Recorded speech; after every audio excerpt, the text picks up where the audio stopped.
చంద్రబోస్ గారి మాటలు ఇప్పుడు వినేద్దాము. చంద్రబోస్ గారు ప్లీజ్. అందరికీ నమస్కారం, పెద్దలందరికీ నమస్కారం. ఈ ఈ చిత్రంలో నేను 2 పాటలకు భావాలు అందించాను. అనూప్ గారి సహకారంతో, స్వర సహకారంతో, అర్జున్ గారి నిర్దేశకత్వంలో చాలా మంచి పాటలు అందించాను నేను. అర్జున్ గారికి చాలా స్పష్టమైన, ఖచ్చితమైన అవగాహన ఉంది సాహిత్యం, సంగీతం పట్ల. అట్లాగే మంచి అభిరుచి ఉంది. ముందు పాటలు నా చేత మాటలు రాయించి దానికి స్వరాలు సమకూర్చారు అనూప్ గారు. అంటే అదొక పాత పద్ధతి. ఆ పాత పద్ధతిలో మళ్ళీ కొత్తగా నా చేత రాయించుకున్నారు. నేను చరివిత చరణం కాకపోతే రంగస్థలం సినిమాలో సుక్కుభయ్యతో పాటలు రాసినప్పుడు 6 పాటలు నేనే రాశాను.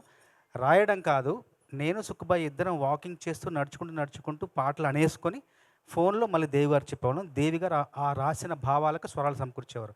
అట్లాగా 6 పాటలకు కాగితం మీద కలం పెట్టకుండా కేవలం చెప్పాను.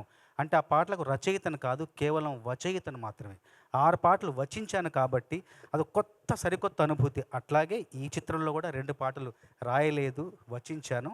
అదే పద్ధతిలో రంగస్థలంలాగానే ఈ సినిమా కూడా విజయవంతం అవ్వాలని మనస్ఫూర్తిగా కోరుకుంటున్నాను.